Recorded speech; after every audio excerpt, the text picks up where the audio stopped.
Hi, Assalamualaikum. Okay, today I will talk about sensory processing disorder or SPD among children. Okay, what is sensory processing disorder? Okay, I will explain about the SPD. SPD is a neurological condition in children that can affect the way the brain process information from their sense, which is people with sensory processing disorder may be extra sensitive to or not react to sensory input, where depending on how they are affected. For examples of sensory input may include light, sound, taste, touch, or smell. And then also, there are several signs or symptoms of SPD, and the first one is children who are easily stimulated may have hypersensitivity, where this means they have an increased sensitivity to sensory inputs like light, sound, and touch. And these sensations may bother them more, where cause them to lose focus or cause them to act out. And the second one is children may also experience hyposensitivity, where this means they may have reduced sensitivity to sensory input, where these children more sensitive about their sense. Okay, now I will give some example for signs and symptoms of sensory processing disorder, where there are some signs that we can look and know about the signs and symptoms of SPD. For example, children may dislike hair being brushed or cut because they are so sensitive with touch, and they are also can be touched or can be touched enough with others that they will feel so stressed or unlike it about touch. And also, there are may cover ears when there are loud sounds such as vacuum, so loud and so noise that it will hurt them. And also, there are may have poor coordination to balancing or to motor planning when they are doing physical activities or walking or running and so on. Okay,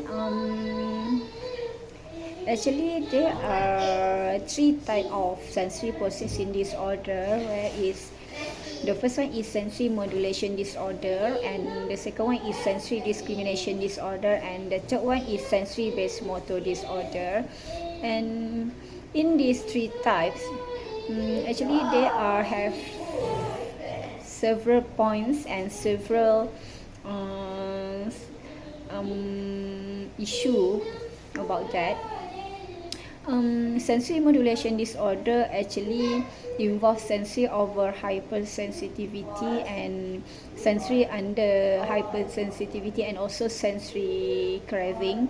And sensory discrimination disorder actually involve a visual, auditory, olfactory, gustatory, proprioceptive, vestibular, tactile, and interoception. And sensory based motor disorder involve dyspraxia and postural disorder. That all this will affect the kids or the child in their life routine or daily routine. There are several causes of sensory processing disorder, or sensory issues in children, where it caused from prenatal or birth compilation, where sensory processing disorder may be related to prenatal or birth complications, which can include premature birth, low birth weight, parental stress, and alcohol or drug consumption during pregnancy.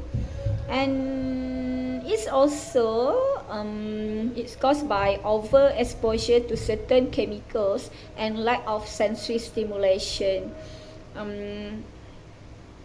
where in childhood may also be risk factors for developing sensory processing disorder also.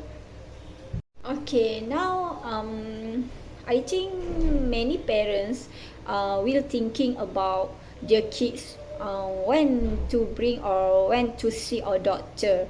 Okay, the first one is when the behaviors was interrupt everyday life, where this means our kids become worse with their behaviors, and it affect their life or their everyday routine. And we also must bring our child when the symptom takes a dramatic turn, and we should bring our child to see our doctor where our child or our kids reaction have become too difficult to manage. For example, they are so sensitive with the sounds that can affect their social and to involve with people also. And we can take our kids or our child to see a doctor where the sensory issues affect their learning, such as the child cannot go to school or to center where their sensory was affect their sense. For example, they cannot to hear the noise voice or the noise sound, where they will feel so anxious or sick or hurt when they hear that sounds. Okay, now I will explain about the treatment for sensory processing disorder or SPD, where sensory diet consisting of a daily menu of individualized supportive sensory strategies and a variety of activities, equipment, and accommodations designed to stimulate depending on whether a person is hyper or hyporeactive. Okay. Actually, for someone who is hyperreactive, this might include where dimming the lighting or wearing sunglasses or visor to block overhead of lighting, and they can wearing earplugs or headphone in noisy environments. And they also can avoiding strong scent products, for example perfume or air freshener or soap. And then what we can do is wearing clothing that accommodates personal sensitivity, which wears no wearing tightly waistband, scratchy fabric, and tags.